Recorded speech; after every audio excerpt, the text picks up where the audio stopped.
Saat ini kita mengejar golden time karena dimungkinkan dari golden time inilah yang kita detek masih ada kehidupan ini masih memungkinkan untuk bisa kita selamatkan dalam kondisi hidup. Satu nyawa itu menjadi aset negara yang tidak bisa dihitung nilainya.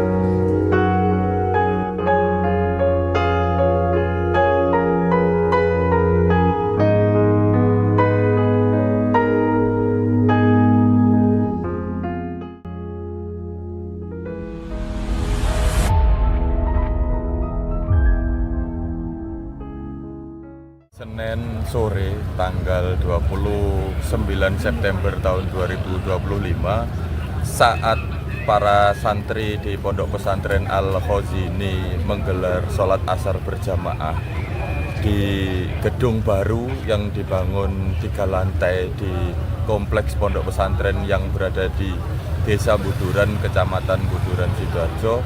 Tiba-tiba gedung itu ambruk. Para santri itu pun terjebak di antara reruntuhan. Selain para santri yang sedang menggelar sholat berjamaah, sholat asar waktu itu, di bagian atas juga sedang ada sejumlah tukang begitu, yang melakukan pengecoran lantai atas dibantu oleh sejumlah santri. Mereka inilah yang kemudian menjadi korban reruntuhan dalam peristiwa ambruknya gedung 3 lantai di kompleks Pondok Pesantren Al-Khazini di Buduran, Sidoarjo. Puluhan santri sempat menyelamatkan diri, mengevakuasi diri mereka, kemudian mereka berhamburan dan berhasil selamat dari peristiwa ini. Namun ada sejumlah santri yang terjebak di dalamnya. Tak lama berselang, sejumlah petugas kepolisian dan dari BPBD berdatangan untuk mengevakuasi mereka.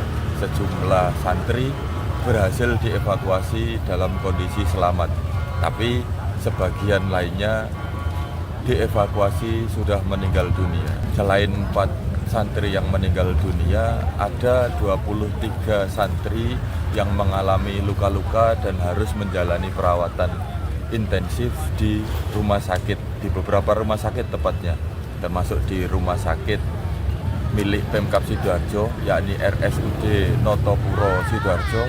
Kemudian ada juga yang dirawat di rumah sakit Islam milik Nahdlatul Ulama, yakni RSI Siti Hajar Sidoarjo. Sejauh ini sampai sekarang proses evakuasi terhadap para korban atau upaya penyelamatan terhadap korban masih terus berlangsung. Petugas ada 300 orang lebih petugas SAR gabungan dari Basarnas, BNPB, BPBD, polisi, TNI, para relawan dan semua berjibaku untuk menyelamatkan para korban, utamanya mereka yang masih berhasil bertahan hidup di bawah reruntuhan. Informasi yang kami himpun, ada beberapa korban yang masih hidup. Sebagian dari mereka yang berada di bawah reruntuhan, ada yang masih bisa berkomunikasi dengan petugas. Sebagian lain menunjukkan tanda-tanda kehidupan, tapi sudah tidak bisa berkomunikasi atau belum bisa berkomunikasi. Petugas terus mengirim suplai kepada mereka agar bisa tetap bertahan. Ada suplai dalam bentuk oksigen melalui selang begitu, kemudian ada suplai makanan, suplai minuman, vitamin, dan sebagainya. Di sisi lain petugas masih terus berupaya meskipun sangat sulit, karena meskipun ada beberapa alat berat yang disiagakan, sejauh ini belum bisa digunakan atau diputuskan untuk belum digunakan karena bangunan itu rentan untuk ambrol lagi, sehingga mengkhawatirkan korban yang hidup di dalam akan semakin parah kondisinya, sehingga evakuasi dilakukan dengan cara yang manual begitu, melalui lubang-lubang kecil di antara reruntuhan atau dengan membuat lubang di bagian di bagian bawah, lubang di bagian tanah untuk masuk sampai ke para korban. Kami juga bertahan di sini, reporter Tribun News untuk bisa terus memberi update kepada pemirsa terkait proses pencarian dan semua informasi seputar peristiwa memilukan yang terjadi di Pondok Pesantren Al-Hosini, Buduran, Sidoarjo.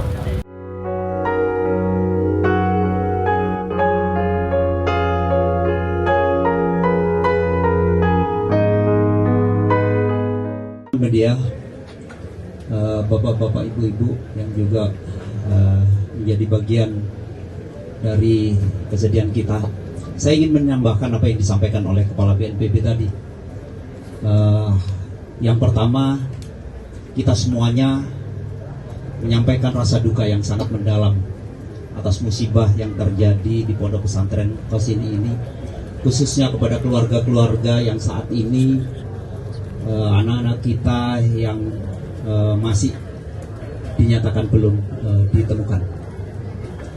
Saya ingin sampaikan yang pertama bahwa kehadiran Badan SAR Nasional, dan kebetulan pagi ini Bapak Kepala BNPB sendiri hadir di sini, ini merupakan adalah wujud perhatian langsung oleh pemerintah pusat untuk hadir di tempat kejadian pada saat kejadian yang terjadi ini menjadi sesuatu yang khusus. Bahkan tadi sudah dideklar oleh pemerintah bahwa ini sudah masuk di kategori bencana.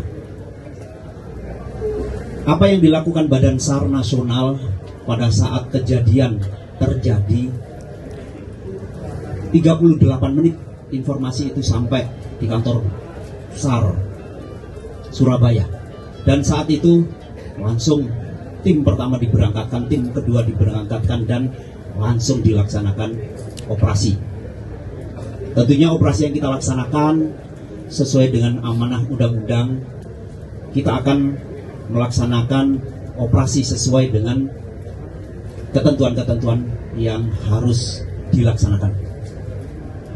Dan saya sampaikan kepada teman-teman media, kita cukup berterima kasih pada saat kejadian yang menyentuh kemanusiaan ini terjadi. Ada 65 instansi yang tergabung dengan jumlah personil 300, pagi ini total 379 personil yang tergabung dalam operasi gabungan ini. Kemudian pada saat kita sama-sama mengetahui bahwa kondisi kejadian merupakan reruntuhan dari 3 lantai dan ada bangunan lantai keempat yang sedang dibangun. Terjadi di sini sebenarnya merupakan material-material beton yang bertumpuk-tumpuk. Sehingga dari kondisi ini, kalau dalam istilah SAR, tipe reruntuhannya sebenarnya tipe pancake. Harus dilaksanakan penanganan khusus pada saat begitu tim SAR hadir melaksanakan assessment dengan fasilitas yang dimiliki. Kita mendetek masih ada beberapa korban yang memungkinkan masih bisa kita selamatkan. Sehingga pada saat itu Badan SAR Nasional langsung mengirim Badan SAR Special Group yang dari kantor pusat. Kemudian kita mengerahkan kantor SAR yang ada di Jogja dan juga kantor SAR yang ada di Semarang dengan peralatan khusus untuk melaksanakan tindakan rescue yang dilaksanakan di sini.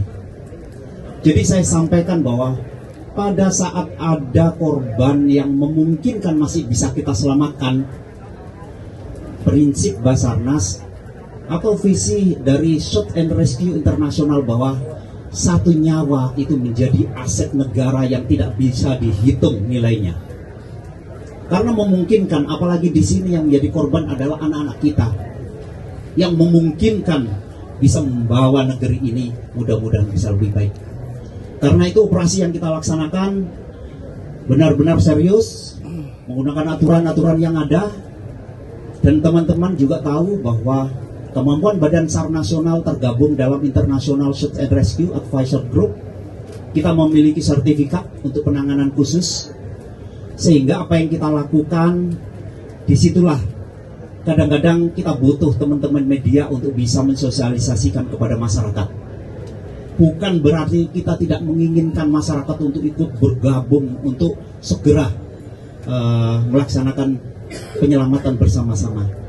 Satu hal sedikit yang ingin saya sampaikan.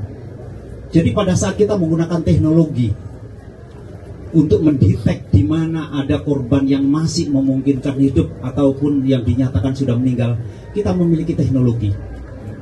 Mulai dari alat-alat detektor sampai kita menggunakan drone thermal. Dan sistem alat ini bekerja atas dasar suhu tubuh manusia yang melaksanakan aktivitas. Kalau di situ banyak orang, alat-alat ini tidak akan pernah bisa bekerja dengan baik. Karena itu sebenarnya kemarin misalkan ada tindakan untuk clear area. Semua personil diajak untuk keluar.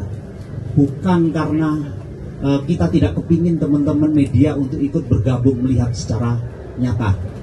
Kita bekerja profesional, apapun yang kita lakukan setiap saat akan kita declare.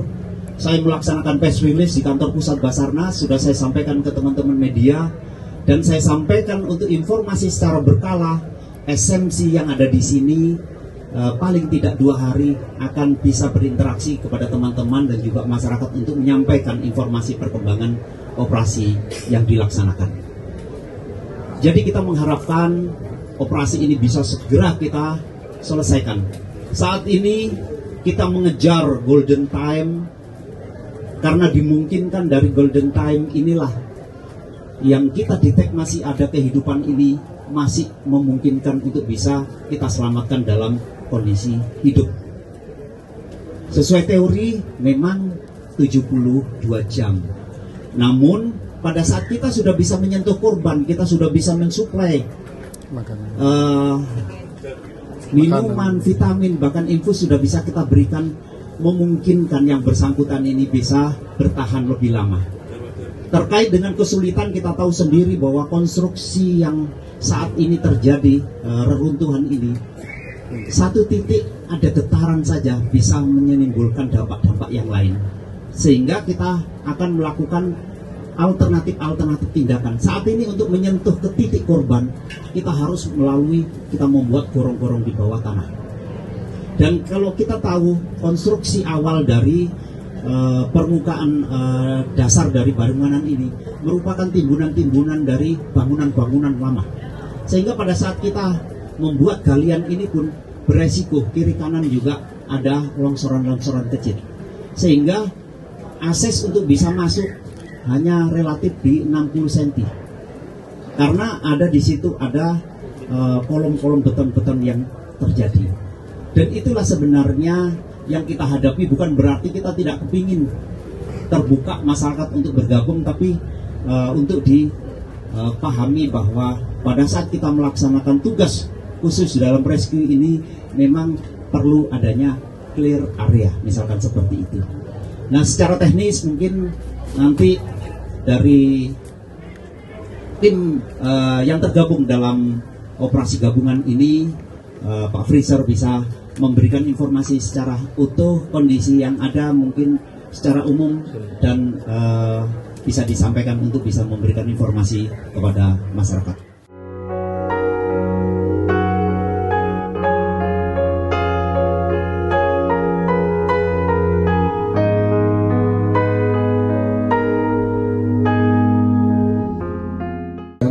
Informasi menindaklanjuti apa yang disampaikan oleh Bapak Kepala BNPB dan Kepala Basarnas.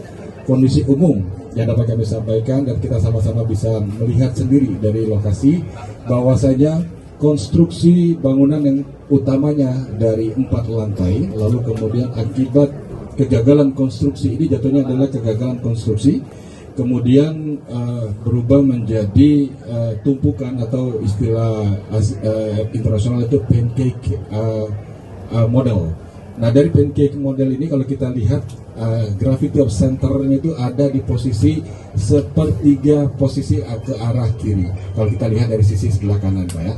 Kemudian dari posisi trap yang ada di bawah ini ada perbedaan ketinggian antara level di bangunan bagian dasar, sehingga pada saat posisi gravity of center yang ada di posisi tengah ini menutup akses, maka akses di sebelah tertutup sama sekali karena sudah sama-sama flat dengan lantai dasar. Nah, sehingga untuk bisa mengakses ke ruangan sebelah, kita hanya bisa menggunakan dengan interaksi suara atau verbal dengan voice, panggilan, lalu juga kemudian dengan menggunakan flexible search cam yang kami bisa masukkan ke celah terkecil yang ada di himpitan main column atau kolom tiang utama yang ada di main of centernya. Lalu kemudian kalau Bapak-Bapak lihat dari konstruksi yang ada di kolom utama tengah itu posisinya hampir berbentuk U-shape.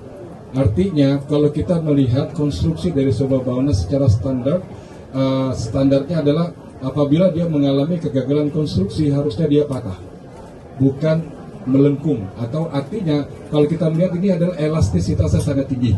Artinya kalau kita bicara melihat dari bukti nyata saat ini, maka kemampuan dia untuk menahan beban secara keseluruhan ini tidak sesuai dengan beban yang ada di sana. Akibatnya adalah maka tercipta void, ruang celah sempit yang ada di dalam yang kesulitan untuk kita bisa akses. Selama 2 hari kita melakukan upaya untuk evakuasi, alhamdulillah 11 korban berhasil tim gabungan evakuasi dari 3 sektor, yaitu A1, A2 dan A3. Di mana A1 dan A2 itu adalah di lower surface, kemudian A3-nya adalah di top floor. Kemudian yang di top floor sudah clear, tinggal akses di 2. Lalu kemudian dari A2 dan A1 adalah yang paling depan, yang kita masuk permukaan dari arah jalan masuk, itu adalah akses di tempat terdekat untuk bisa masuk ke kolom sebelah. Sementara yang penjuru paling jauh di belakang ini sudah kita tidak diprioritaskan lagi karena penurunan tingkat kesadaran dari merah kemudian berubah menjadi hitam. Lalu kemudian target utama yang sedang kami kejar saat ini adalah ada 15 lokasi, di mana dari 15 lokasi ini disampaikan Bapak ya, 8 berstatus hitam, 7 berstatus merah. Nah, dengan kondisi ini 6 posisinya ada di kolom sebelah yang kami belum bisa akses secara langsung, artinya kami belum bisa touch langsung ke mereka. Kami hanya bisa mendeliver suplemen melalui celah kecil yang ada di main kolom yang ada di tengah, yang menjadi kunci utama dari pola runtuhan pancake. Lalu kemudian kenapa alat berat tidak kami optimalkan? Seperti Pak Muji di sini adalah civil engineer dari ITS. Beliau sudah membawa peralatan dengan lifting capacity kurang lebih, selamat datang Bu Gubernur. Ya, kurang lebih kemampuannya adalah 30 ton. Kemudian pada saat kita posisi untuk mengangkat beban pada akses A1 untuk membuat celah agar bisa bekerja lebih maksimal, namun ternyata memberikan dampak pada pada sisi runtuhan yang ada bersambungan dengan gedung yang ada di depan. Kemarin Bapak-Bapak lihat pada saat ada pergerakan di atas, ternyata bangunan yang runtuh di musola ini tidak memberikan dampak secara signifikan, namun getaran yang dirasakan adalah di bangunan paling depan, sehingga akhirnya sempat chaos. Lalu kemudian dapat seperti ada kegempaan, padahal adalah dampak dari pergerakan yang ada di lokus atau di worksite ya.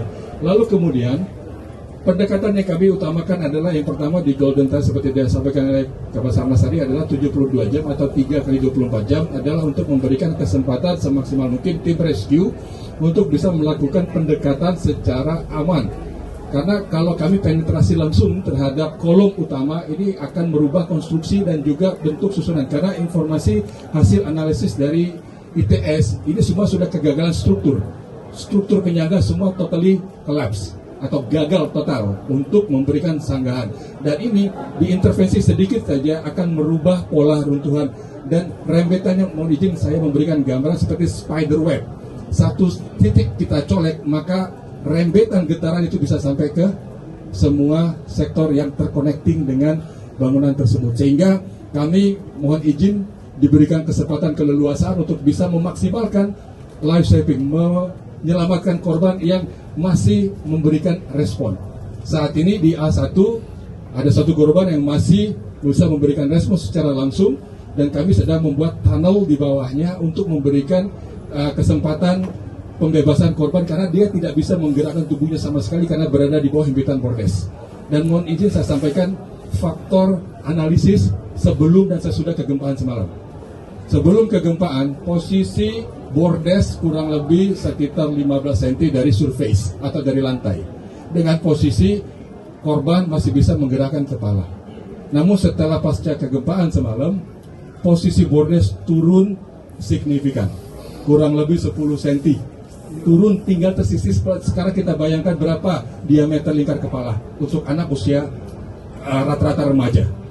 Ini kurang lebih sekitar 10 sampai 12. Nah, sehingga dengan ketinggian ini kami ingin memberikan gambaran bahwa kesulitan kami ini adalah bagaimana mempertahankan nyawa target, tapi akses yang kita gunakan memang membutuhkan waktu yang lebih lama karena kami tidak kekurangan peralatan. Seperti Bapak lihat, semua peralatan baik yang sifatnya pneumatik ataupun dia gas ataupun dia peralatan yang manual ada semua. 375 personil gabungan semua rata-rata membawa peralatan dan bisa Bapak lihat di daftar potensi dengan peralatannya. Artinya kita tidak kekurangan peralatan. Namun kehati-hatian yang kita kedepankan untuk memberikan kesempatan seperti tadi Kapolres sampaikan, satu nyawa sangat berharga. Lalu kemudian fase pertama 72 jam itu adalah rescue phase atau fase penyelamatan. Setelah 72 jam nanti akan kita asesmen kembali apabila kondisi ini membuat status berubah dari responsif menjadi unresponsif, tentu kami akan melaksanakan konsolidasi kembali melibatkan pada pihak keluarga. Kita akan merubah metode pendekatan terhadap korban dengan menggunakan peralatan berat. Akan kita ambil satu persatu puing yang ada. Namun dalam fase ini tentu sudah berubah dari fase rescue menjadi fase recovery. Nah, tadi pada saat pengangkatan rescue team ataupun orang yang berinteraksi di bawah ini sudah harus berada di luar titik aman karena kita menghindari dampak akibat penetrasi alat yang menekan ataupun dia menahan dan memotong peralatan patahan atau potongan ini menjadi potongan yang lebih aman untuk di hold dan diangkat lalu kemudian dipindahkan ke sisi yang lebih aman.